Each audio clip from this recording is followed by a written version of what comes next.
pushing on, but then you went too far. When your ship has sailed and all your dreams are lost, everything is wrong, you feel like it's your fault. Just remember, I will be there for you, baby. Remember, there's nothing out there to get you, don't forget it. When life throws lemons, just call me. Just call me. Just call me.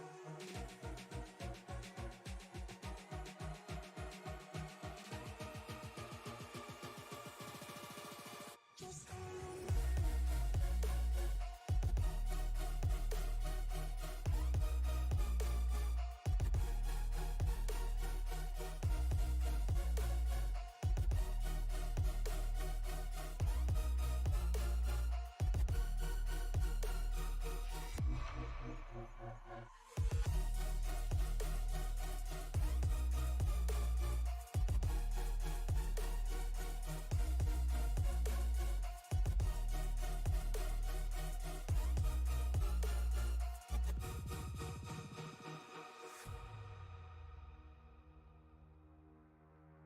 You're stronger now than you ever been. You gotta leave now, it's time to catch the wind. You will climb up high and look through the clouds. And when you're feeling low, I know you'll bounce back. Oh, and just remember, I will be there for you, baby. Remember, there's nothing out there to get you, don't forget it. When life throws lemons, just call me. Just call me. Just call me. Just call me.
Good evening, race fans. Welcome to Las Vegas and Sim Racing Media. My name's Jonathan Leach, the boss, and I'm joined by Matt Metler, the new guy. We're here in place of Angel Santiago and Matt Damoni, helping those guys out because they are both off.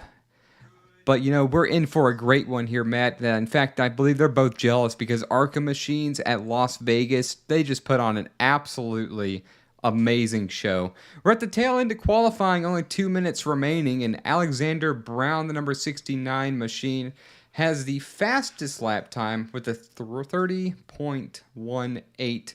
Next closest is a 30.2. That's Ed Morris. These guys are separated. Let's say that the top 15, well, 15 of 18 cars are separated by less than a second. That's right, Jonathan. And I am Matt, the new guy. But, Jonathan, we are going to be fired up tonight. Hey, we're in Sin City, Las Vegas, under the lights. Monday night doesn't get any better. But you're right. They're separated less than a second, and that is indicative of how good these guys are in this series. That is a flyer, though, going back to the 69 machine of Alexander Brown, a 31.181.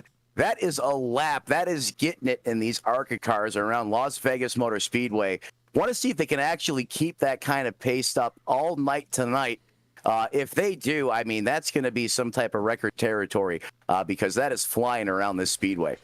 Well, you know, Matt, I'm not anticipating that those lap times to stay up. However, it is a cooler evening out. It's I Obviously, the sun is down. If we want to go ahead and pull up today's race info, get an idea, the track temperature is only 66 degrees. The outside air temperature is 66 degrees. It's a night race, so the fall off won't be as aggressive, but these ARCA machines have a habit of really wearing the right front off and not turning so well. So I do expect those times to start falling as this race goes on. No, you're absolutely right. ARCA cars are probably one of my favorite vehicles. You have to drive the machine. You can't just plant your foot in it. And it rewards you. If you're a driver that, is a heads-up driver, has a good racecraft underneath your belt, you take care of your machine, take care of your tires, it's going to reward you in the long run. And you're right, that track temp, 66 degrees right now, that is going to be prime for some keeping your grip out there. Look for that right rear and those front tires to get worn off over the course of the run, especially if you're trying to keep the car planted on the bottom of the racetrack. Yeah, I don't know if that's going to be the way around the track today, but we're going to find out. I haven't run any laps here in a long time, but you know who has? These guys.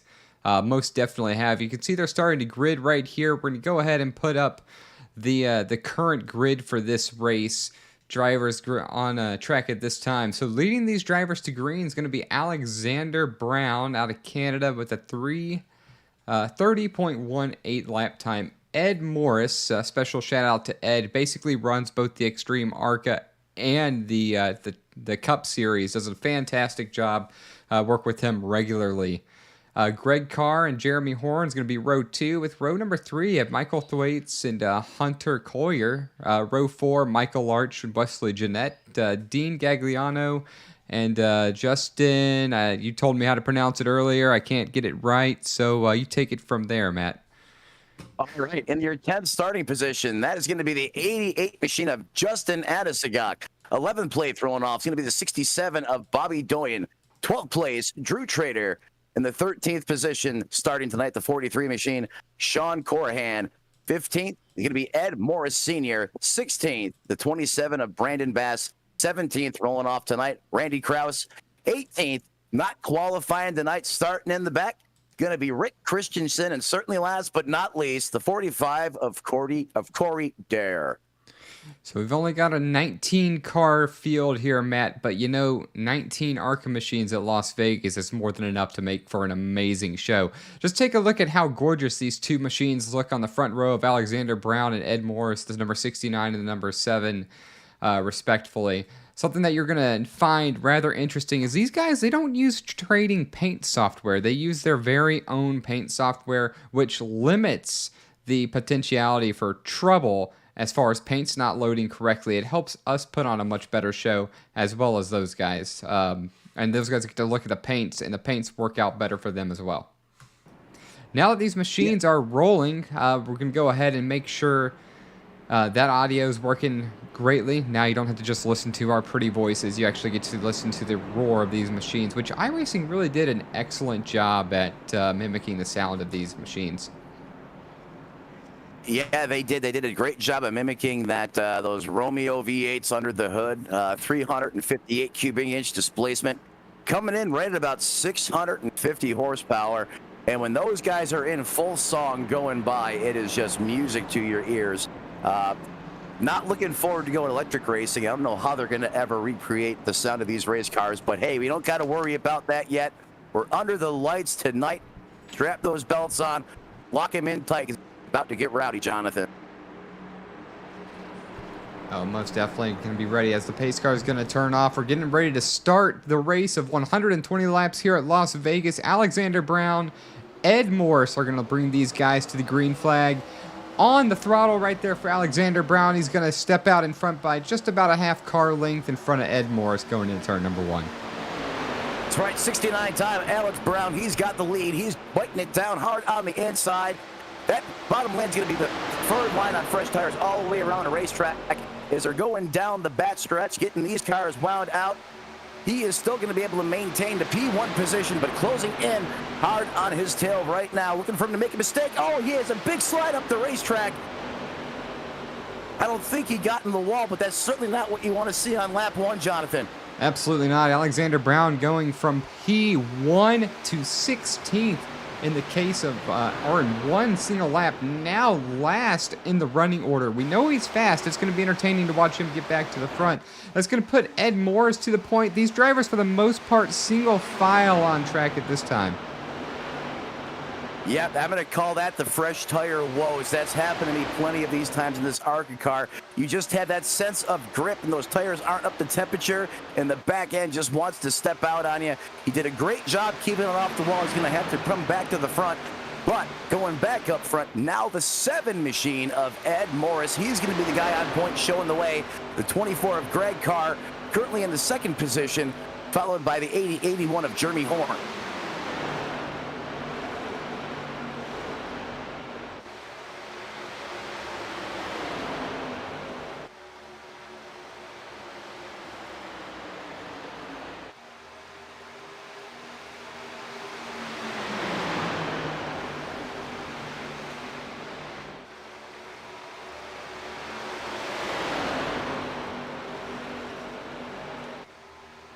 All right, and you can see a great battle starting to shape up for the lead here, Matt, and how challenging Ed up front is number 24 of Greg Carr. He's in a yellow machine. Try to get a better look at that. Yellow Waffle House machine. I can't remember the last time I had Waffle House, Matt. It's been a long time moving to the great north of Michigan. But they have plenty of those down south where you're from. Yeah, Waffle House, you can't beat it late night. That is the spot to go to. And if you want some bacon, and that bacon is cooking right now on that 25 machine, he is trying to just close in ever so closer more in the back bumper of the Ed Morris machine. Getting some help from the back, though. How about Jeremy Horn? He's putting his hand into the bout. Looks like they're bump drafting just about down the front straightaway. And you know, let's talk about bump drafting. Not really something you want to do in these machines, because when you take a good look at them, let's try and see if we can't get a look at the machine of Jeremy Horn. Try to look at the rear of that machine right here. Not the best angle right there that I was looking for. There you go. You can take a look right there. You can see number 24. That front of that machine, it's angled, and it's not flush like the cup cars or the trucks. Bumping with those is just really not a good idea. Sometimes you'll see it on the straights at really long tracks, but Las Vegas, not too likely. We've got a caution out already. Yeah, we got our first caution out on the racetrack right now, Jonathan, just as you were just trying to give us a great view of the nose of that ARCA machine. And it's kind of like a wedge. It comes to a point, and when you get up on the back bumper of the car, that bumper has a tendency to just take the back tires off the other car up in the air, and you can hook someone in the wall in no time. So when you're bump drafting here while we're under caution, you're ready to find out what happened, you got to do it with care and diligence. I'm thinking it was Bobby Doyon having some trouble right here. Oh yeah, big power slide up against the fence. He must have had some help. Oh, yeah, there it is. There's the help. Got the old love shot in the back. Yeah, I had a little bit of help going into the corner right there. Rather unfortunate. We're going to get our first yellow of the race. These guys are going to regroup, reset, might come down pit road. But that being said, we're going to go ahead and take our first break of the show. The new guy, Matt, and I'll be right back.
And as we return from the break, the green flag is back out at Las Vegas. Ed Morris with a huge jump over the number 24 and 81 of Greg Carr and Jeremy Horn. Oh my gosh, it looked like he was John Forrest coming out the hole on that restart. I thought he jumped the start, but I'm not hearing anything from race control, so we're going to call that legal. That's how you get a restart done. Big shout out to Ed Morris as he's rocketing down the back straightaway, coming hard to turn 3 back towards you, Jonathan. Well, something that is pretty common, at least in this series right here in the Cup Series, is the green is on the leader. They hit the Elite ARCA Series restart zone, and whenever Ed Morris is ready to go, he can hit the throttle, and away he went. Yeah, he caught everyone sleeping on that restart. Masterful job. But here we go. We're back under green flag racing, Jonathan. Here we go. Starting to get the Hornet's Nest building on back here on the 12th position, it looks like. There's Sean, the 43 machine is Sean Courant. He's running down the bottom. He's got the 74 on the top side. And doing battle right now with Randy Brass, it looks like, in the 27 machine. They're going to battle door to door, side by side. Yeah, Brandon Bass towards the high side right there, kind of really stopping the ability for the number 43 to really drive out of the corner. Going to get him clear right here, coming down the backstretch. Now setting his eyes on the number 43 of Sean Corn, I believe that's how we pronounce his name. And the 43 is looking underneath the number 22 of Clayton Hick. That's the battle for 10th. Yeah, the battle for 10th is where the action is on the racetrack right now. That 43 machine, he is not happy with just one. He wants to pick off another one. He's getting a little aggressive early, but you got to be careful running laps side by side like that, because as you said, Jonathan, when you can't come up the racetrack and complete that pass, you're really going to start to burn those tires out prematurely, and you're going to find yourself going in the wrong direction in a hurry. And as you can see, all this 2x2 has allowed everyone to catch up to these guys. So now you pitch a blanket over them. You know, you got the 25, the 88, the 2, and the 12, and the 81 right there, all side by side doing battle. We're going to have to see if this escalates or if these guys just want to go ahead and settle down a little bit, as we still got a long way to go in this one. We're only working lap 14 at the time. And, you know, I couldn't have said it much better than yourself. For all the battling we have more towards the middle of the field, the 10th, 12th, and 13th position, there's still great racing up front. Ed Morris trying to hold down the P1 position. However, everybody from 2nd to 8th is within a half second of him. One slip up like we saw earlier with Alexander Brown. The next is history. And speaking of Alexander Brown, he's still sitting in the P13 position, kind of slowly trying to move his way back up there. I want to take a closer look at that machine and see if we can spot any damage. Looking on the right side, I'm not seeing any, so perhaps he's just kind of abiding his time, not running the vehicle as hard as he did before. Unfortunately, I'm not sure if this series is on a tire count. I believe they're on a tire count, but I don't know what that is. Another theory, perhaps he's trying to run a little bit easier because he's already down a set of tires early. That's what I'm going to guess. I'm going to say he's just going to take his time, let the racetrack come to him, let these guys duke it out in front of him, maybe let some attrition come into play. I can speak from experience. When you start on the pole and you have a big uh-oh moment like that, kind of makes you stop and think a little bit, dial off the aggression, takes a couple of laps, get yourself reset and refocused. Look for him to come back through the field, though, and be there when it counts at the end. Yeah, most definitely. Live to fight another day is exactly what Alexander Brown is doing. With the lap time that he set in qualifying, I don't think we've seen the last of him. We're going to go on board now with the number 24 Waffle House machine of Greg Carr and see what he's seeing currently in the P4 position, trying to track down Ed Morris, who's now in 3rd as number 88 and number 12, who both got by him. Yeah, the 20 we go on board with the 25 Waffle House machine, Greg Carr. You can see right out the front of his windshield right there how those bumpers just do not line up. Getting back to that conversation, almost 7,500 RPM in the draft as you're entering down into the turn. You can see him just easing on that wheel, rocking it back and forth a little bit, making sure he's still got that grip underneath him. Getting a good run down the front stretch here. He's going to dial it maybe down to the inside here and try to complete the pass. No, decides otherwise. But got to think Got to thank you, Jonathan, for getting us some great views tonight. This in-car action. All you guys watching in the YouTube chat right now, support the series. If you're new to SRM, make sure you smash that like button, ring that bell. You can count on us for all your eSIM racing action each and every single day of the week. Thank you for that, Matt. And as we're coming to lap 20, this race is brought to you by Transcendent Designs and Extreme Scoring. As well, we'd like to thank primary sponsor of the ARCA series, which is going to be Elite. You can't say enough about these sponsors. So many different men and women behind the scenes that work so diligently hard to put on these series and give us the ability to be up here in the broadcast booth. Certainly can't do it with all our core partners and sponsors. They're one of the main reasons that we're able to be here right now presenting this live racing action to all you guys.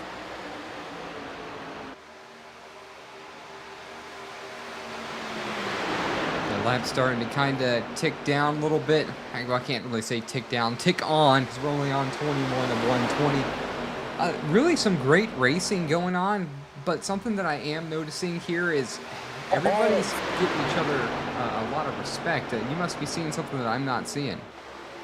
Yeah, that 25 Waffle House machine, he just cranked it down to the inside of the Ed Morris machine. I didn't know if he was going to have enough room to pull it off, but he did. But as you were saying, yeah, these guys are racing close side by side, but they are giving each other room. And you see this time and time again with the level of professionalism in this series. Everyone seems to be pretty set on where they're running, except that 25, that Waffle House machine. He is out there looking hungry. He's trying to go forward. He slips up the racetrack a little bit. The number 2 machine's going to bid his case for the position. If he has the preferred line, is he going to be coming down into turn 1?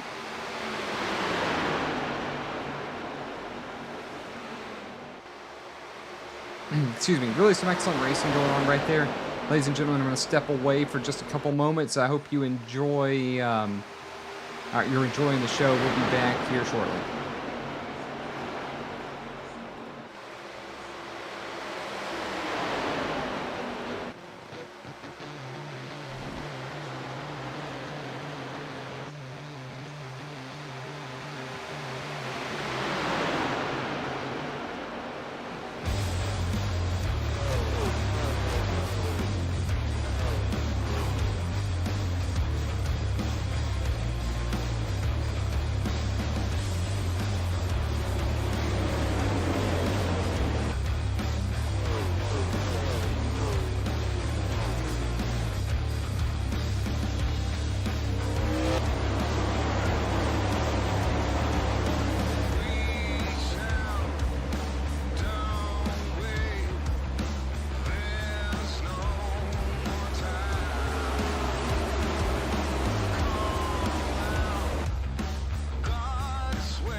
And ladies and gentlemen, back with you now. Lap number 29, coming to 30 of 120. Out front is number 2 machine of Michael Larch, but fast, right behind him, following in his tire tracks, is the number 7 of Ed Morris. Number 12, Michael Thwaites in third, and Justin Agnesagak. Fourth, Greg Carr rounds out the top 5. As we are a fourth of the way through here at Las Vegas Motor Speedway for the Elite Entertainment ARCA Series. I want to again thank Transcendent Designs for being a primary sponsor, as well as Extreme Scoring and Agent Inc. Racing, which is the official graphic designer for the series. Something that I want to mention that we're not really seeing too much yet right now is Two Groove Racing. Didn't expect to see much of it. I thought some people would give it a shot. However, that has not occurred tonight in this race. What I will say is that lap times from qualifying in the 30.2 range have fallen off quite a bit. The fastest lap in this race is a 30.49, ran by the current lead driver, Michael Larch. Now drivers are running in the high 31s. Some drivers are in the low 32s already. These guys have not been on pit road yet, except for a couple that were involved early in earlier incidents. The first one on pit road was Alexander Brown, also Rick Christensen, Ed Moore Sr. and Bobby Doyon also were on pit road. Everybody was on pit road around lap 7. So 33 laps on these other drivers and other tires right now. So we got to be getting close to the point that these tires really start feeling kind of bad. You have a really tight feeling coming into the corner. Might be why we're not seeing too much racing, and everybody's kind of entering high, trying to get the machine to turn, and try to turn down to the white line and then exit high, as we're seeing the top 5 do. Number 7, Ed Morris, is starting to challenge again for the lead for Michael Larch. He led a handful of laps early in this one. Would like to take point back over, it looks like.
What we just saw a couple moments ago was the beginning of green flag pit stops. Jeremy Horn, number 81, pitted from P4, I believe that was, just came down pit road. Total time on pit lane, 47.65 seconds.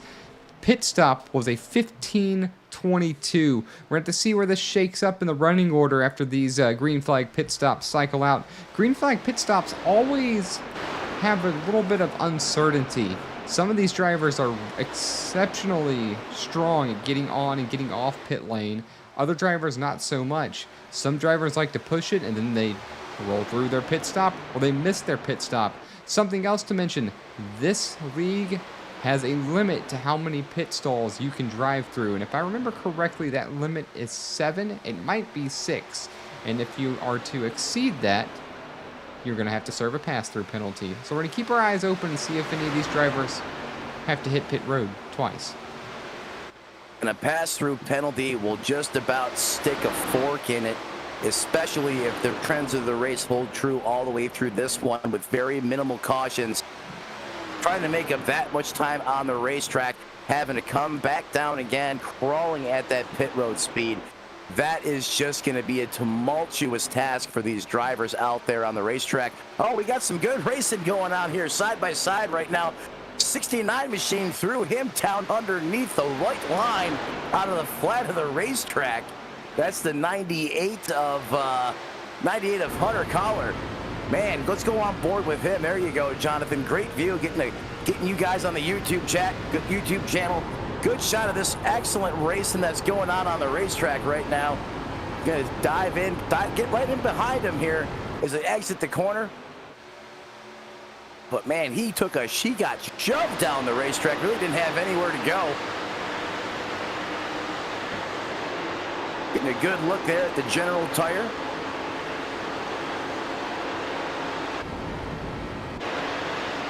Gyro cam action going up. That Waffle House machine, he's still holding on up front. And you know, Matt, this is the closest battle on track aside from the battle for the lead right now. Ed Moore still challenging for the lead up here. Only, only 0.3 of a second behind him with the number 12 car. Another 0.2 of a second behind Ed Morris. Still waiting to see, this next round of pit stops and what's going to happen with that. Number 18 of Dean Gagliano, he came down pit road on lap 38. It's now lap 41, so a couple drivers, number 81 Jeremy Horn and Dean Gagliano, both trying to pit a little bit early and see if they can make up some ground by running the faster lap times. And just to give you an idea of how much faster they are per lap, Michael Large just ran a 32.10.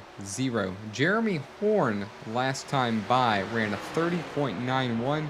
Also want to mention that Brandon Bass is on pit road at this time as well. As he's coming down pit road, and he did exactly what you were talking about, trying to get too much on pit road. He slid it through his pit stall, had to go up there, grab it in reverse, dump the clutch, back it up before his team could go to service on that race car. No, he's going to put 4 tires on it, grab a tear off, drop the jack, and he's off. But still, that is going to cost him precious positions on the racetrack. You have to execute getting on and off pit road. That can kill all the momentum in all those positions that you work so hard for on the racetrack. Yeah, I want to mention that, well, just kind of like I said earlier, the biggest gain and loss typically on pit road in iRacing and virtual sim racing is missing your pit stall. It plagues a lot of drivers. It's just a little bit harder to get a feel for the road. It's virtual. You're not feeling it as well unless you have one of those really expensive motion sim rigs. But even still, it's really hard to get a good feel because you're doing it all visually in order to hit your pit stall. And it's a lot harder when you can't feel the road beneath you.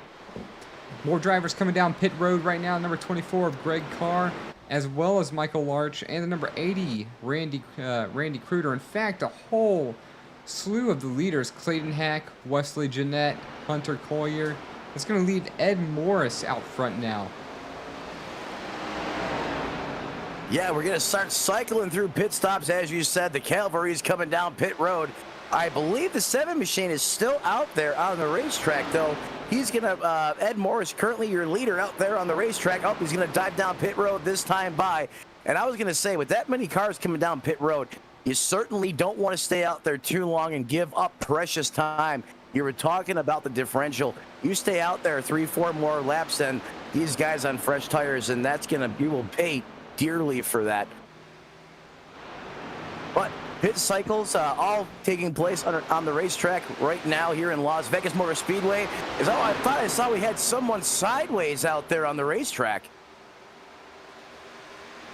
I think I believe that's Clayton Hack having some trouble here. I'm going to try to get that back on screen real quick to see what could have possibly happened. Trying to get back on the track here. Looks like he just got loose on that apron right there. It's going to spin it around. Comes up on the track. Pointing in the wrong direction. Not the outlap that you're looking for. No, it's not the outlap you're looking for. Yeah, it looks like he had like the commitment cone decided to dump him. Broke up with him in a relationship the way he came off the racetrack. That's certainly not how you want to do it. Sometimes that happens, though, trying to get too much coming off in pit road. You throttle up, and that that back of your race car just breaks free and around she goes. Did a great job of getting that car up out of the way, though, because the leaders were coming. He was able to get back down off the racing surface, and we stay green. Yeah, you know, that was a surprising thing to me. I'm really surprised that iRacing did not throw caution for that wreck right there. I know there weren't very many cars around him in that instant, but I mean, he came across the whole track, was stopped for a minute, and just managed to be able to get off the track in time before caution was thrown. Rather interesting way that worked out. Want to mention that we've got four drivers on the lead lap right now. Three of those drivers, Rick Christensen, Bobby Doyon, Ed Moore Sr., those drivers all pitted on lap number 7. The fourth driver, 29 seconds behind the leader, is Jeremy Horn, who was the first driver to pit. He short pitted the entire field by by about 9 to 10 laps. Currently running fourth, Ed Moore Sr. in the number 5 machine coming down pit road, the primetime 5 of Ed Moore Sr. coming down pit road. I expect Bobby Doyon and Rick Christensen to be coming down shortly, as at this point they're getting absolutely freight trained by these other drivers on the fresh tires. And you see a little bit of action right there between the number 43 and the number 67. 43 of Sean Corcoran had to get way down under the track to avoid potential contact.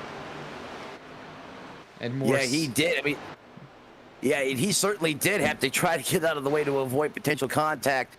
It looks like those guys are just coming with, 20 to 30 more mile an hour, down the straightaway. And sometimes they actually are. That's how big of a difference for Dr. Feelgoods at this racetrack have an effect on the performance of that race car. Well, it looks like the 19's going to decide he's had enough. He's going to come down pit road. He's going to get some service performed on that Chevrolet Impala SS. Yeah, Rick Christensen going to give up the lead, giving it to Bobby Doyon for only a couple moments, as now Bobby Doyon's going to come down pit road. That's going to have Jeremy Horn cycle out to be our leader. I do want to mention that he had a little bit slower of a stop and more pit lane time. Second longest amount of time on pit lane at nearly 47.7 seconds on pit lane. The fastest on pit lane is the driver running second to him now, Justin Anasagak, and the number 88 machine, who's right on the rear bumper behind him, less than 0.2 of a second. Also got to mention that Justin in number 88 has 9-lap pressure tires as he's making the move to the inside for the lead. Yeah, and that 9-lap fresher tires, I guarantee you, is going to propel him into P1. He's going to be able to take that car down all the way to that white line, at the bottom of that racetrack, and easily take that spot uncontested from the 81 of Jeremy Horn. That was a smart play by that driver. Just let that guy go, let him burn his stuff up potentially, and I'll see you in 15 to 20 more laps. Yeah, most definitely. At this point, Jeremy Horn's going to start dropping really quick as Ed Morris gets by, Drew Trader gets by.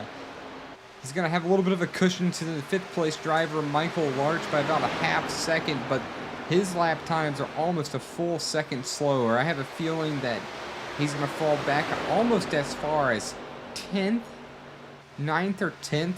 10th being 6 seconds behind him right now, so that's about 6 laps. At that point, I'm starting to think these tires will start to even out a little bit. So it just kind of depends. How many spots can he hang on to before the tires begin to equalize, and perhaps he can stay out front? Or, stay in the top half of the field. Well, that's exactly it. And sometimes, if you don't have the performance to hang with the top guys out there on the racetrack, you got to do something that they're not doing. You got to throw the towel in, or you got to shake the dice up a little bit, throw it against the wall, and sometimes it sticks, sometimes it doesn't. But you got to do what the leaders aren't doing. You got to try something different. So shout out to Jeremy Horn for at least being invigorative and trying to see if he can work a strategy here that keeps him in play for to make a charge near the end of the race, or at least, like you said, keep him in contention to be a factor. And if Jeremy Horn trying to make a different move happen, if you, the viewer, wants to try something different. Currently live at this time is the CleanRacing.net Truck Series. They're in Season 13, Round 8 at Phoenix for their playoffs, as well as the Sunday Cup League International Series. They are at the Worldwide Tech Raceway. Great teams on both of those shows. Both are probably going pretty well. Going to wrap up around the same time as ours does, but just in case ours finishes before them, don't forget to go and check them out. If you don't already subscribe to the YouTube channel, please go ahead, click subscribe. You don't have to hit the bell, but that helps us out too, and that way you don't miss any awesome sim racing action. Speaking of awesome sim racing action, we have a new leader on point. Ed Morris Sr. just overtook the 88 of Justin Adesagak, made it look easy. He retains P1 position out there on the racetrack. So, all right, Jonathan, we've cycled through majority of the pit stops. Ed Morris back out on point. We're currently working lap 57. What do you think how's this race going to trend from here? What do you see going on down the stretch? Well, from this point right here, I think I'm trying to look here. 45 for pit stops. They're gonna have to make one more stop. Whether that be for fuel or be for tires, they're gonna have to come down pit road one more time. After that stop, that's gonna determine what's gonna happen in this race. So we're going to wait. Everybody's going to drive around, get as many positions as they can without putting themselves in a bad position. The top 5 all want solid last pit stops, and Ed Morris doesn't want anything to happen. He wants this to go green from this point forward, and he can race Justin Agnesak P1, P2. Ed Morris has 2-lap fresher tires. And at least if I'm the leader, I want this to stay green for the next 60 laps. If I know I can execute a good green flag stop, I want this to stay green. I don't know if that's going to happen. I also don't know if anybody, say Rick Christensen or Bobby Doyon, I don't know if one of those guys are going to attempt to maybe stretch this to the end. I don't think they can. I think the limit's about 45 laps, but if they can, I think that would be rather neat to see. Yeah, I don't think you could either. That would be a miraculous, I don't want to say miracle, but that would be one whale of an effort by the driver to make those tires and the fuel last that long in the race car. But certainly the tale of two sides of the sword. You said so yourself. The top 2, top 3, they want to see this race stay green. They have executed their pre-race strategy, and they're sitting right now, prime time position to win here in Sin City. The guys in the back, you mentioned the 67 of Bobby Doyen, a couple guys that are marked a couple laps down. They're praying for a caution right now so they can get back in the game. But you never know what's going to happen. Sin City under the lights. I've seen it time and time again in other series. You just never know what's going to happen. But so far, the 7 machine of Ed Moore Sr., the 88 of Justin Adesagak, 2 of Michael Larch, they have called the right strategy thus far tonight. Working out for them so far. Also working out for number 98 of Hunter Collier, who's on the move. He's up a couple positions in the last few laps. Just got by number 74 of Wesley Jeanette. Move him up to 8th. Now he is tracking the number 24 machine of Greg Carr. And right behind them, Wesley Jeanette battling with Jeremy Horn. Jeremy Horn attempting to stay in the top 10 or ahead of the 10th place position. About 15 laps ago, we talked about him pitting 9 to 11 laps earlier than all these other drivers. At this point, lap time starting to equalize, but he's still a few tenths slower than the rest of these drivers. Probably about another 5 to 10 laps before he doesn't start losing too much ground. Another thing that I want to mention, which could work out for him, he's going to have to pit earlier than the rest of these guys. And if he has a good pit stop, he's only 10 seconds back, he might find himself 20 laps to go up front. And I really like where he's at. If he doesn't have the fastest car, if he's not the fastest driver, He's going to have to pit here probably around lap 70, let's call it 75? 75 to 80, somewhere around there. Then he's going to be the fastest car on track for about 10 or 15 laps before, let's say 10 to 12 laps before the rest of the drivers come through. He's still going to be out front, but he's going to pit on his own, barring anything weird happening. The green flag's going to be out, but when the rest of the green flag stops occur, we already saw it happen to Clayton Hack. There could be a caution, and next thing you know, he's out front. He comes down, pits with the rest of the leaders, comes back out on track, top 3, top 4, fresh tires, equal equipment, gives himself a shot at a good finish. I really like what he's doing. I think it was intentional.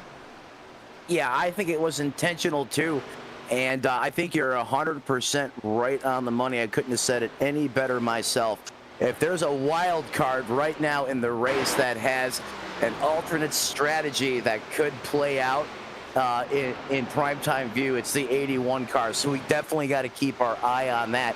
He's got a little bit of a cushion right now too. I mean, yeah, he's fallen back just about the 10th place position, but he's got a little bit of a cushion back to the 11th place car. So that should, by the time that the 11th place car gets around him, those tires should equal out. But here we go, getting back to some action back on the racetrack. That 98 machine, a Hunter Collar, he has ran down the Waffle House of Greg Carr. He is all over the back of that bumper, swarming, looking for him to make a mistake, show him a little piece of daylight. But I don't know if you can just turn it down the racetrack right now with, again, these laps on these tires. They give you so much confidence, and you have so much grip for, 10 to 15 laps of the run. And then after that, it's so hard to complete the pass because you need to be able to roll the apex off the bottom and slide up the racetrack. And when you have a guy on your outside, you can't use him to complete the pass. No, not at all, especially when these cars start getting kind of tight right here.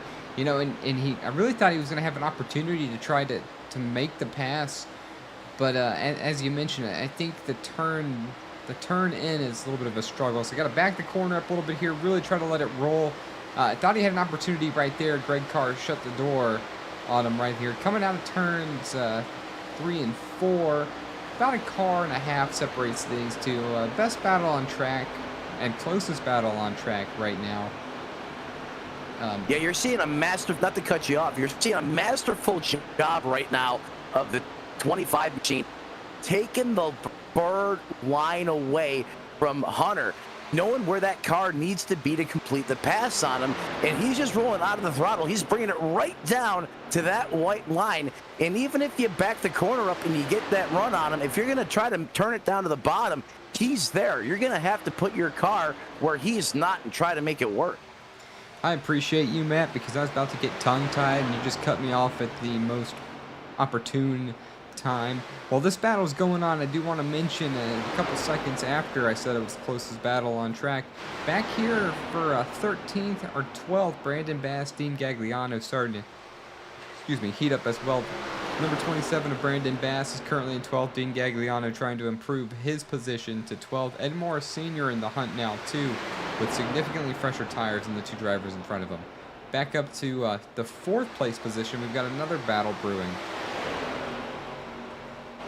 Yeah, we certainly do got another battle brewing, and that is right around the P4 position between the 25 of Drew Trader, and it looks like the 12 of Michael Watts, running the old school rainbow warrior Jeff Gordon colors from back in the day. Love seeing that paint scheme out there on the racetrack tonight, looking good under the lights. And it's, you're starting to see the intensity of this race start to come up. These laps are starting to wind down. Remember, we're going to that 120 lap mark. We're quickly approaching lap 75. So as these lap winds down, look for this intensity on the racetrack to come up, Jonathan. Yeah, the intensity is definitely going to kick up as we get a little bit closer. Starting to expect those pit stops to start here pretty soon. Wait for them to cycle out. We'll take our last break. And I did want to mention he's not running an old Rainbow Warrior paint scheme. We were not able to get you set up in order to see the actual paints that these drivers are running. So remember how I talked to you at the beginning, or I explained the beginning of the race. These guys don't use trading paints. They use their very own software. They have their own painting software that's foolproof. It's the Extreme Scoring Paint Updater, not trading paints. I have a lot of trouble with trading paints, and this is the reason why. You're looking at something different, and from what I'm seeing. So these guys use Extreme Scoring Paint Updater. It's their own product, and it makes sure that the paints are correct for everybody to see, as well as the broadcasting crew. Next time we'll make sure you're set up for that. That's my bad, but excellent racing going on between these two drivers for the 4th place position. Yeah, excellent racing going on P4, and that shows you just how you can put on some great racing on the racetrack without beating the doors off each other. Oh, the 25 machine, he's taking it way up top where the cleaner air is. Try not to get into that dirty air of the 12 machine. He's going to get a great run down the back straightaway. See if he's going to try to arc it down in the corner. Nope, 12's going to take that line away, but 25's going to go back to the top. Oh, I love this cat and mouse style racing in this ARCA car. This car makes for such great racing. So underrated in my opinion, Jonathan. I'm fired up, man. I'm getting ready to go for these as we wind down these laps tonight. Yeah, we're really starting to, the intensity's starting to pick up here. I thought we were going to see the cat-mouse game of I'm going to cross you over after 1-2, and you're going to cross me back over coming out of 3 and 4. There's a bit of a wiggle right there from Michael Thwaites' number 12 machine. But he gathers it back up and lives to fight another day. Here come the green flag pit stops. Drew Trader in the number 25, going to be the first driver in the top 5 down pit road. This is a huge move. Even 1, possibly 2 laps of being 2 seconds faster might make a significant difference for this driver. Jonathan, did you see how fast Trader got that 25 car on pit road? I had no idea he was even going to try to come down pit road. That was incredible. It really was incredible. And something else that people don't always realize is when the competition's pitting, these guys, however, sure do. Michael Larch coming down pit road right now as well. Corey Darr coming down pit road. So green flag pit stops underway. I'm going to expect most of the leaders to start coming here anytime in the near future. But something I find, I take that back. Jeremy Horn, I thought it was going to be somewhere between 70 and 75, and he snuck it in on us. He went down pit road lap 71, so we're going to keep an eye on number 81 of Jeremy Horn and see where he cycles out. Currently running 16th a lap down. Curious to see what happens when the rest of the field completes their green flag stops. Yeah, Jeremy Horn did kind of go incognito on us there, snuck it down pit road. I didn't even catch that until you mentioned it, Jonathan. Good catch on your part.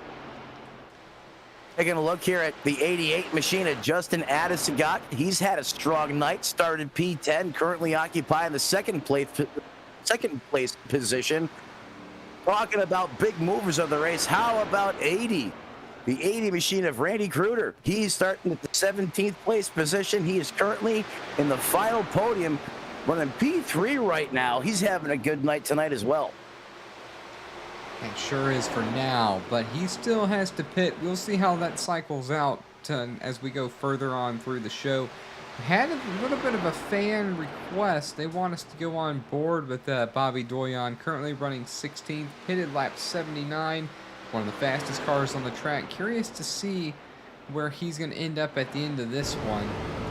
Here we are. We're going on board with him as requested. Hometown is green. Yeah, and that's right. We like it. That's a lot colder than me. You're as cold as ice, Jonathan. They don't call you the Iceman for nothing. Oh, man. Yeah, it's pretty darn cold up here in northern Michigan, but this guy's got me beat. I mean, I guess the better thing is he's got lobster, and I've got, I don't know, salmon, freshwater perch. No lobster for me. Huron. Well, I'm originally from the Northeast too. I'm originally from up there in the Niagara region of New York, so I'm not in the cold weather by any means right now, but I do remember, and I know it's cold up there right now, man. But I guarantee you right now, Bobby Holy Doyen cow, is... did you see that right there? Oh. I sure hope you were watching that view and you got the request, and what an avoidance right there that Bobby Doyen just made. I hope I can find that so we can see it happen one more time. And wow. Did you see that? I'm not sure who that was. No, I don't think that's going to give me a view of it either, unfortunately, but that was incredible. I didn't even see that coming, and there was just a car that was just he was about to stop on the racetrack. What an incredible job of not getting into him. I thought for sure he was going to take him to lunch. Yeah, that was absolutely insane, and unfortunately I'm not able to find it on the track or in my information right here. That's really frustrating.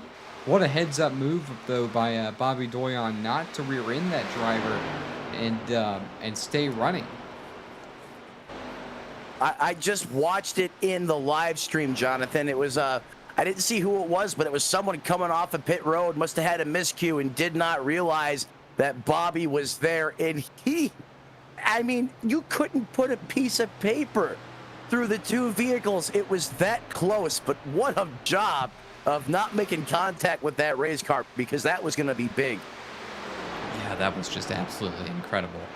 Now, there I go saying absolutely. You know, Matt, my biggest pet peeve with the entire broadcasting team here at Sim Racing Media are those producers and commentators that answer somebody else with the word absolutely. I just grinds my gears, and I just used it. Oh well. We're all human at the end of the day, sir. Well, I want to mention something else happening interesting on track. That number 88, Justin Anasagak, just ran the fastest lap of the race, nearly that of qualifying laps. He ran a 30.34, so only a tenth slower than qualifying laps. So he's really trying to make some headway up here, try to give himself an opportunity to get around Ed Morris. So this is the battle for the, no, I take that back. Not the battle for the lead yet. This is the battle for second. Michael Larch, once it cycles through, is going to be the leader, but he's only got a half-second lead over Ed Morris. So you can see Michael Larch in front of these two lap machines. Ed Morris is the single car behind the two double file. And he's going to turn and try to punt this white line, Ed Morris is, and try to get by, but it's not going to work out. It's going to have to make a heads-up move right there to turn down below. I think that's the number. I can't see it with that paint scheme. It doesn't have a number on the machine right there. But it's one of our lap down machines battling against the number 18. I think it might be Brandon Bass. Yeah, he had to turn down behind Brandon Bass. Ed Morris cleared the lapped cars. Michael Larch in his sights. As you can see, Ed Morris closing quickly for the lead. 30 laps to go. Yeah, I'll tell you what, Jonathan, that heads-up move that you mentioned by Ed Morris Sr. and him cranking that car down the racetrack didn't have to give up any of that momentum. It's allowed him to close the deal.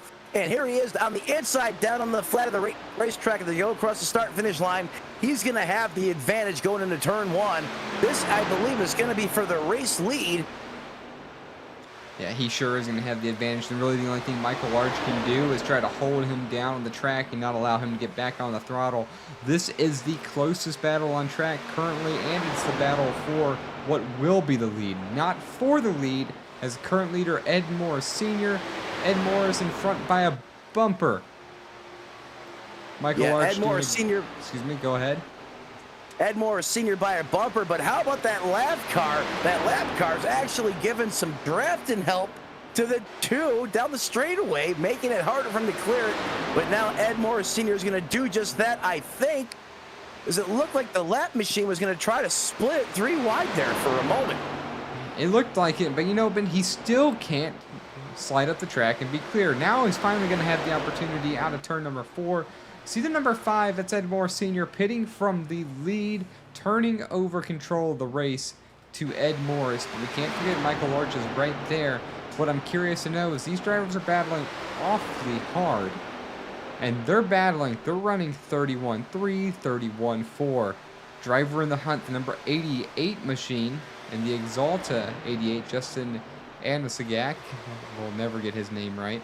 He is running almost a third to a half second faster than both the leaders. He is now only 1.1 seconds behind the second place driver, Michael Larch.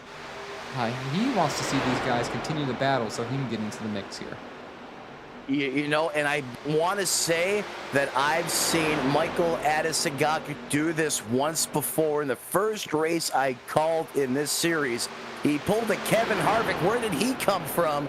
Late in the race, had just a blistering pace in the final 20 laps, and that's almost just about what we're setting ourselves up for as we approach lap 95. I think you might just be right about that. He's closing in a less than half a second behind the second place driver, Michael Larch, while Ed Morris, however, has stretched his lead to about 1 1/4 second, likely because of the lap machine right there. Brandon Bass got in front of, he ended up getting in front of Michael Larch, excuse me. I lost my train of thought for a minute. He was battling because he was trying to get his lap back from Ed Morris Sr. He's now currently scored in the 12th position. And in fact, he is going to go a lap down here. He is a lap down to Ed Morris, but he's trying to get his lap back the hard way if he can.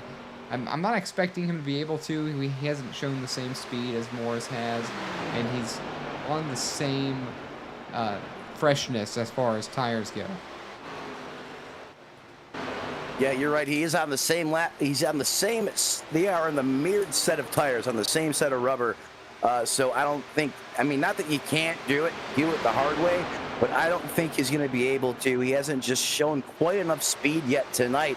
But how about Justin Adesagak? He just made easy work of the 2 machine.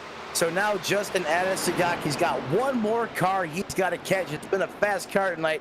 Ed Morris. But, I mean, look at the pace that Justin Adesagak is still able to maintain.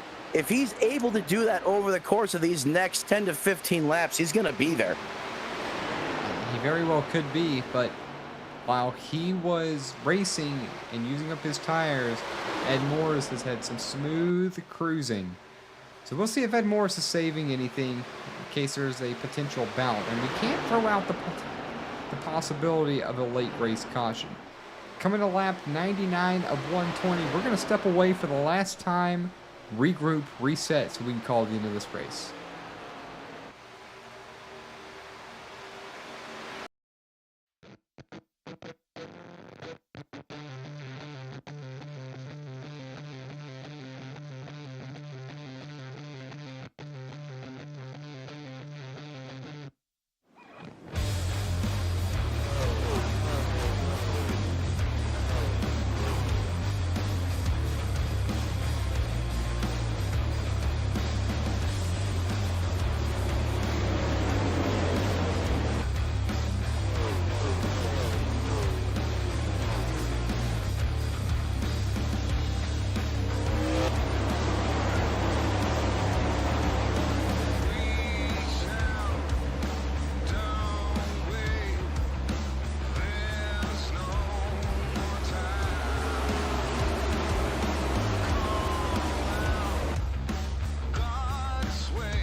That final break brought to you by Elite Entertainment, Agent Inc. Racing. 16 laps remain here in Las Vegas for the Elite Entertainment ARCA Series. Ed Morris has control of this one by almost 1.5 seconds over Justin Anasagak, running about equal lap times. At this point, I think Justin's going to need a little bit of help to catch Ed Morris. Really, and there's really no battles on track aside from what could potentially be one in the near future for the 5th place position that Hunter Collier has in number 98, and Randy Kruder in the number 80 machine. Everything's pretty well spread out at this point. Yeah, everything's pretty well spread out here on the racetrack. I mean, if you look at the differential between 1st through 5th, it's over 14 seconds on the racetrack. And that is substantial, especially when you're looking at, they're in the 30-second, we'll say 30-second, time, lap second range, just to make it simple. So you're talking about a half a lap differential between the 1st and 5th place car. Yeah, things really starting to kind of spread out with 14 laps to go. I wish I could say I was expecting a caution, but when they're this spread out, it's just really hard to happen. If it's going to happen, it's going to happen between this battle right here. But that's just not the nature of this league. These guys race with a lot of respect. Typically, you don't see very many mistakes. And for that, we haven't. We saw Clayton Hack, his incident coming off pit road. Then we saw the one time earlier when, was it Alexander Brown? Alexander Brown got loose from the lead. And then I think it was Bobby Doyon who was a part of the second caution that we had early on in this race too, and unfortunately I can't remember, and that's my bad. But it's just not really the nature of these drivers to be wrecking.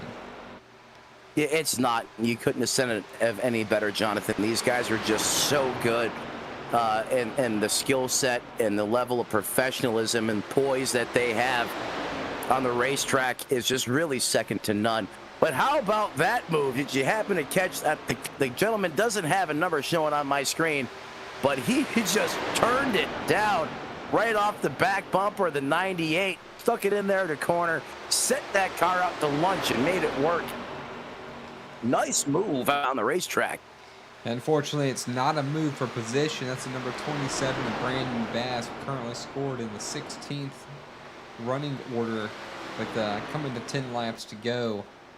Not really the night that he was looking for. I want to check in on Jeremy Horn. Strategy didn't work out for him either, as he's running in the same place he was on the last stint of green flag laps.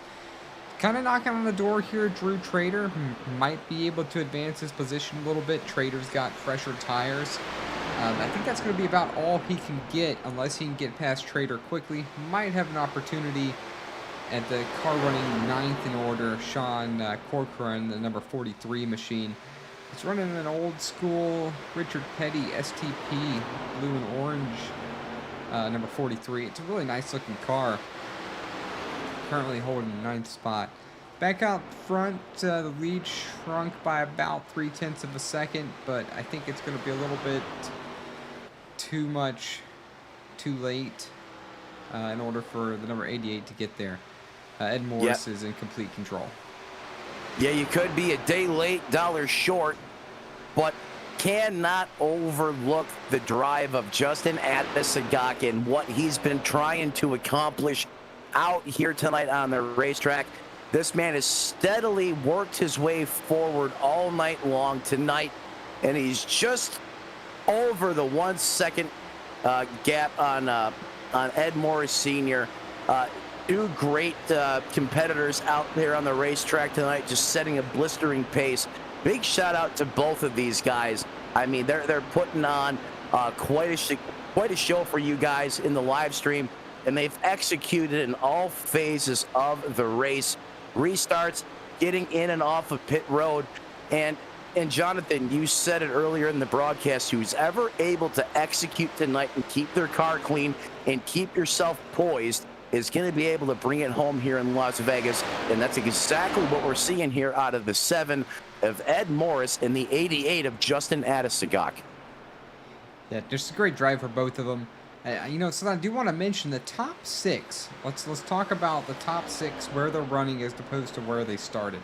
Ed Morris started this race second. Justin Andesagak, however we say it, he is up 8 positions, 10th place to second. Michael Larch is in third. He's up 4 spots. Michael Thwaites is up 1 spot, started 5th, now running P4. Rick Christensen running 13th. Slightly different fuel strategy. He pitted about 8 to 9 laps, or slightly different strategy, 8 to 9 laps after the leaders. He's up 13 positions. Randy Kruder in 6th is up 11 positions. So the top 6 really doing pretty good. Got some big movers in this race. Likely 2 drivers that just didn't quite have the qualifying laps that they were looking for. Took the whole race, but kudos to those 2 drivers being solidly in the top 10. Yeah, absolutely. And we've said it before time and time tonight. This is not an easy field. All these competitors out here, they are well-rounded, renowned drivers. And to be able to pick up those types of positions in 120 laps with as minimal cautions as we had tonight, and I don't want to use the C word as we're coming down here under 4 to go, but as you said, great drive, great performance, great team effort by all those guys tonight.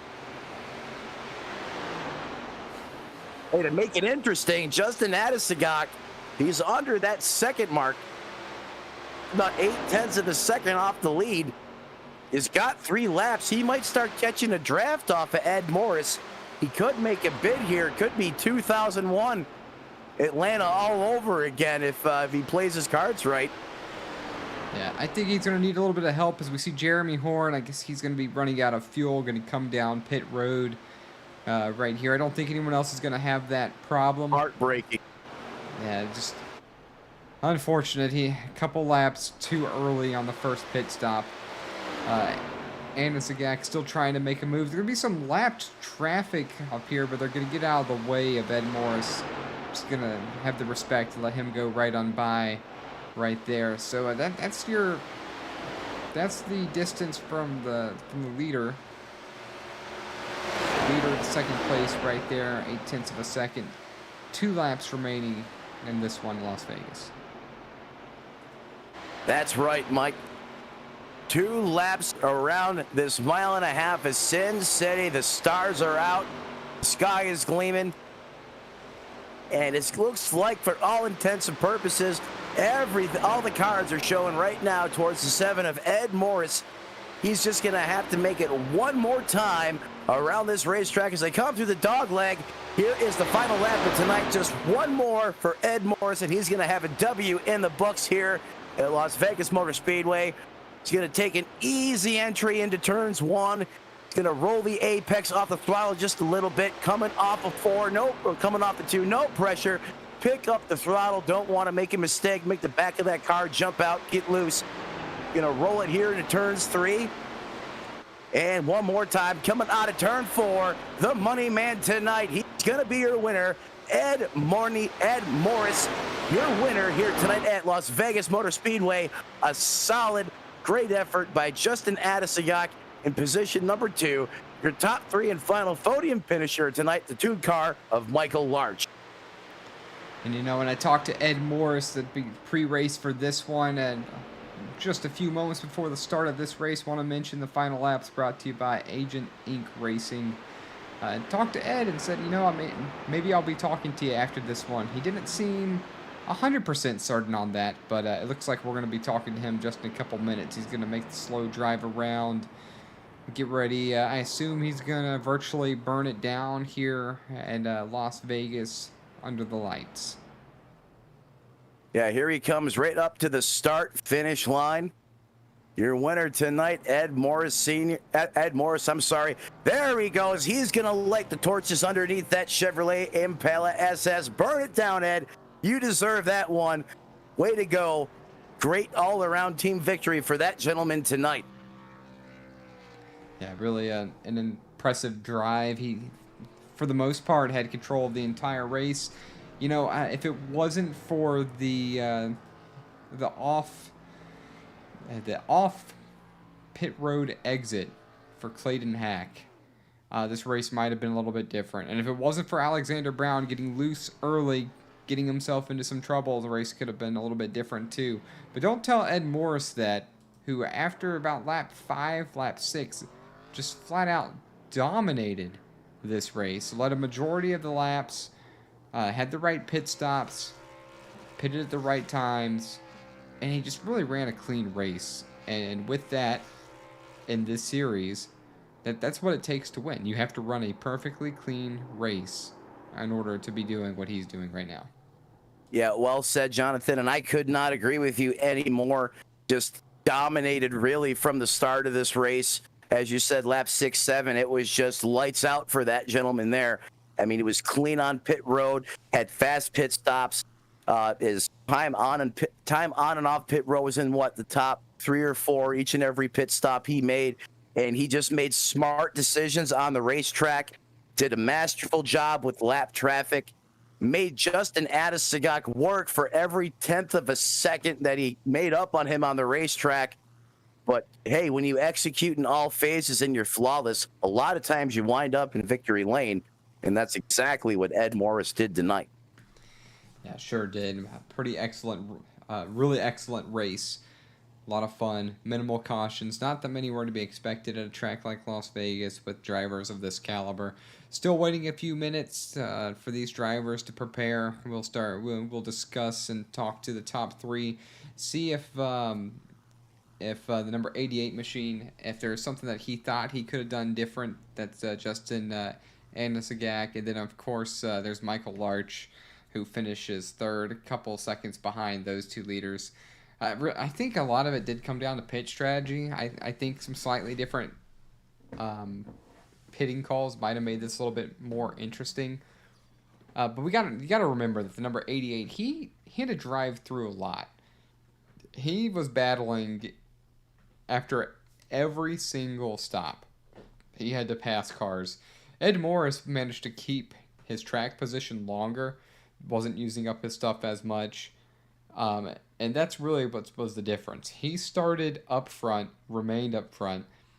Justin Adesagak had to drive from 9th to 2nd, and a little bit of help of strategy. And, starting on the front row, this race showed that makes a difference. I couldn't have said it better myself. Absolutely. With this type of car, and the way that this track just progresses over the course of the night and over the course of 120 laps, track position, and especially in a series like this where these guys just don't make mistakes, track position is paramount. It wasn't just one thing that Ed Morris did right tonight. It was a lot of things that he did right tonight, and all those different variables that we discussed ultimately get him to where he is. And we're going to give these drivers just a couple more minutes here. Still trying to wait on them to see if any of them would be interested in discussing how their race went. Well, man, I hope so. I mean, they put on one heck of a show tonight. Yeah, they really did. They absolutely did. In fact, if they don't show up here in the next couple moments, we're just going to go poach them. They're all getting ready for their post-race meeting, which is something that they have to do with this league. They discuss the race, how the race went. And I think they're going to be pretty proud of this one. League admins, I think they're going to be pretty proud of how this race went. I thought it was an excellent race, personally. I did as well. I don't see any feathers being ruffled, other than maybe that pit road exit scare we had when we were on board with the one car there. But I mean, all outside of that, I think job well done in all phases of the race tonight by everyone on the track. I'm going to go ahead and take a moment here. Let's talk about the finishing order for these drivers. The top 10 started by Ed Morris. Ed Morris started P2, finishes first. We talked a lot about him. It doesn't really tell the whole story, but it tells the majority of the story. Dominating finish. Matt, go ahead. No, it doesn't tell the whole story. You're right. And, I don't think, we haven't given Justin Adesagak enough credit there, too, as well. I mean, he really had to put a drive on, as when, you know, he was not catching the cars in the traffic like Ed Morris did. And Ed Morris definitely had a lesser stress on himself as a driver coming off of pit road, where Justin really had to be heads up on the wheel, timing all of his movements on the racetrack, and still to make time up on a very fast car tonight. Really, what a drive by the 88 machine tonight. Heads up, and, you know, kudos to him as well. You know, second place, I understand. Yeah, that's, you know, you're sometimes these drivers say, well, that's just the first place loser. He was anything but that tonight. The 88 machine definitely put on one whale of a race. Yeah, really good. Third place finisher, Michael Larch. Fourth belongs to Michael Thwaites. Rick Christensen up, I believe it was 13 positions on the race. Randy Kruger, 14 positions in 6th. Hunter Coyer, 7th. Greg Carr finishes the race 8th. Sean Corcoran, 9th. Dean Gagliano is 10th. All right, and the rest of these drivers are going to be one lap off the pace or more. Coming home in the 11th position tonight, the five machine of Ed Morris Sr. 12th belongs to Bobby Doyen. 13th, Wesley Jeanette. 14th, Brandon Bass. 15th, 2 laps down, Jeremy Horn had to come in for gas at the very end of the race. It's heartbreaking to see that, but sometimes that's just how those gambles work out. 16th, Drew Trader. 17th, Corey Darr. 18th, Clayton Hack.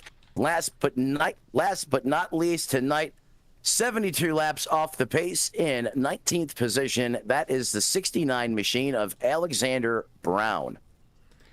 All right. Just got word that these drivers are ready for their interviews, Matt. So I'm about to bring up our race winner, Ed Morris, here in just a moment. I lost him. There he is right here.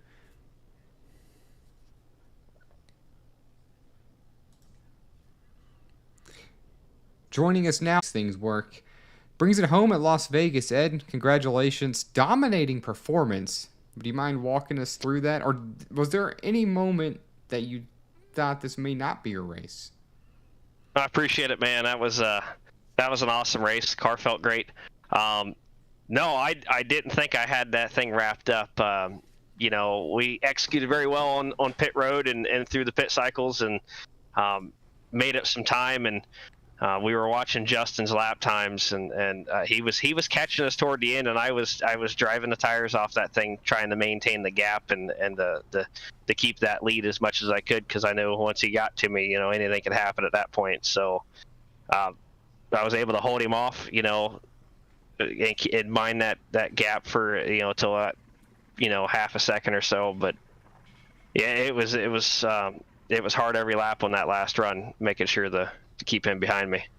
And I'd like to think the difference maker really at the ending of this race is the fact that you started outside pole and maintained that at least that position or better. And Justin, the entire race, he would pit, he'd have to battle a few cars, he'd get past them eventually, get clear, and then it was a chase.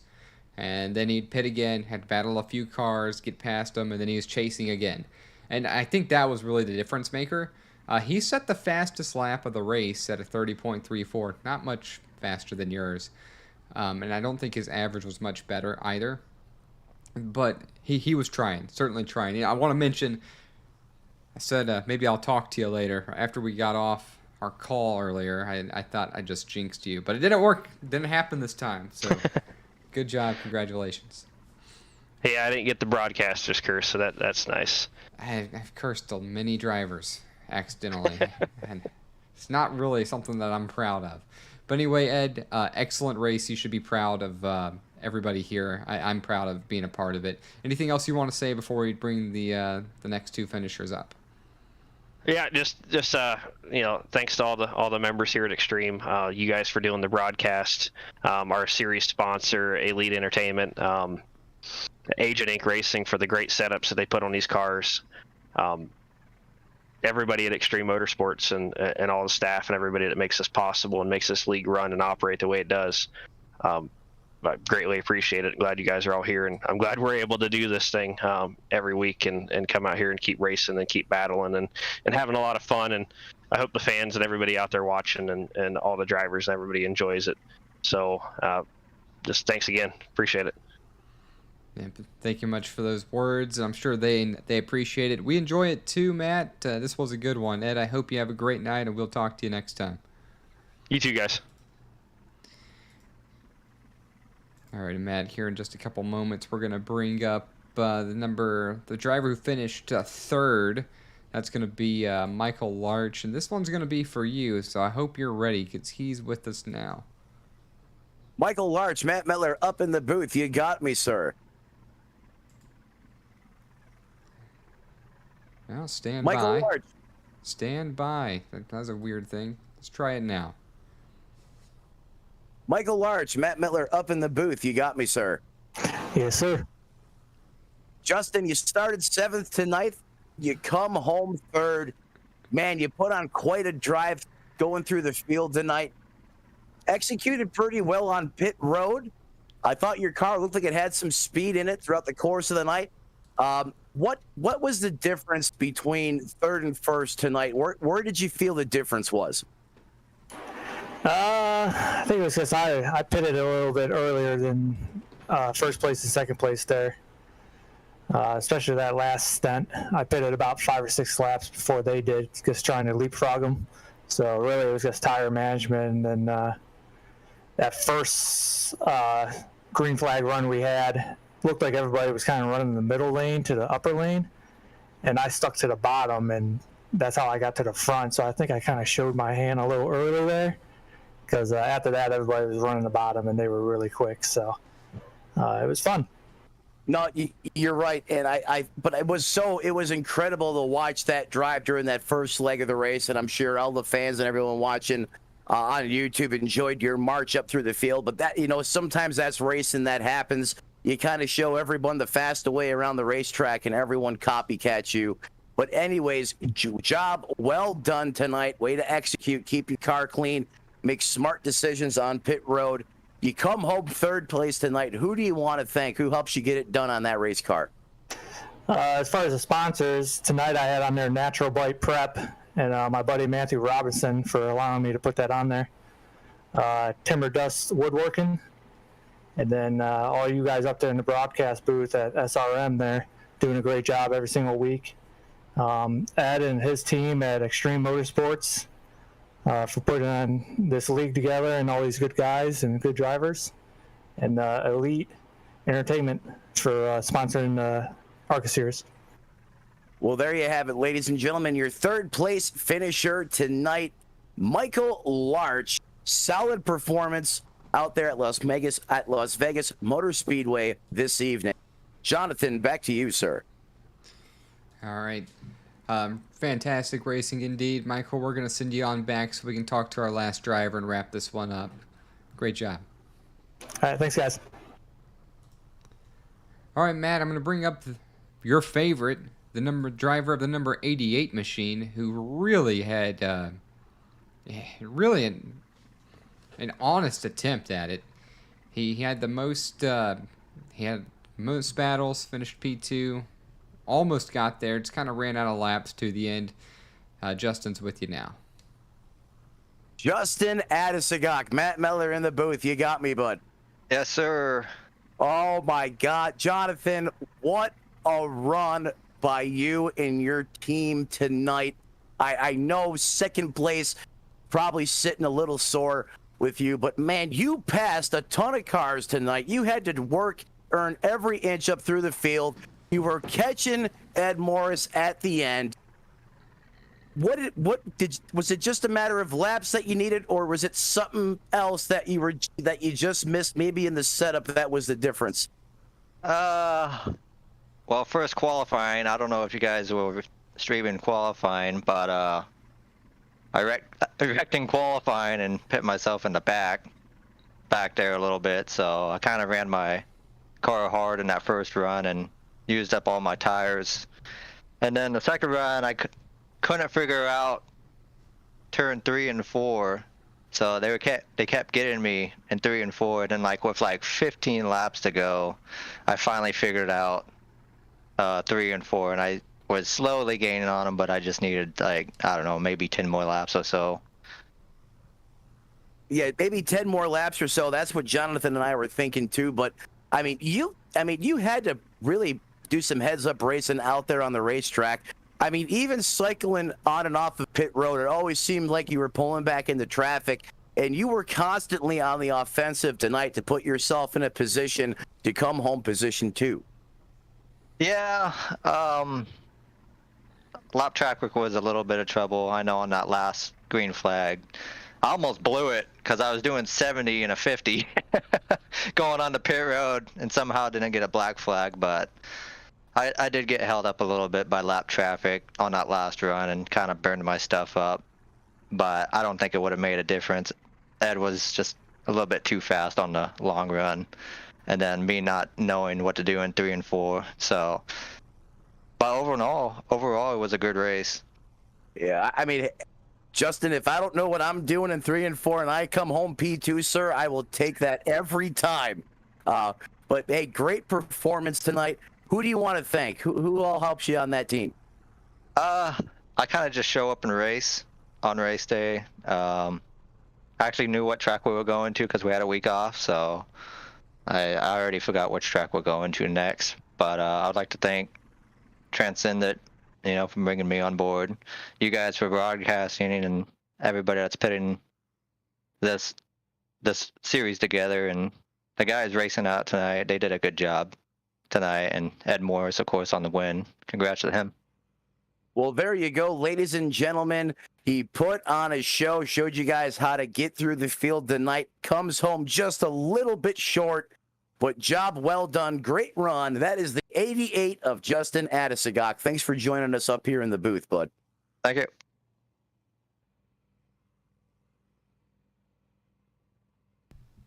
All right, Matt, that's going to just about do it for us tonight. We've gone through the results. Ed Morris on top here. Justin Agnesagak, so close, but yet so far. A couple drivers not having the races that they wanted. But all in all, great evening here in Vegas. We hope to see you next week. Probably will not be myself. Angel Santiago likely back in the booth. But you can see us again. I believe both of us are on shows tomorrow. I think we're together again, actually. It's going to be the Gun 4SR series tomorrow night at about 8:30 Eastern. Matt and I will be back in the booth for that one. Look forward to talking to you then. Hope everybody has a great night. Thanks for tuning in.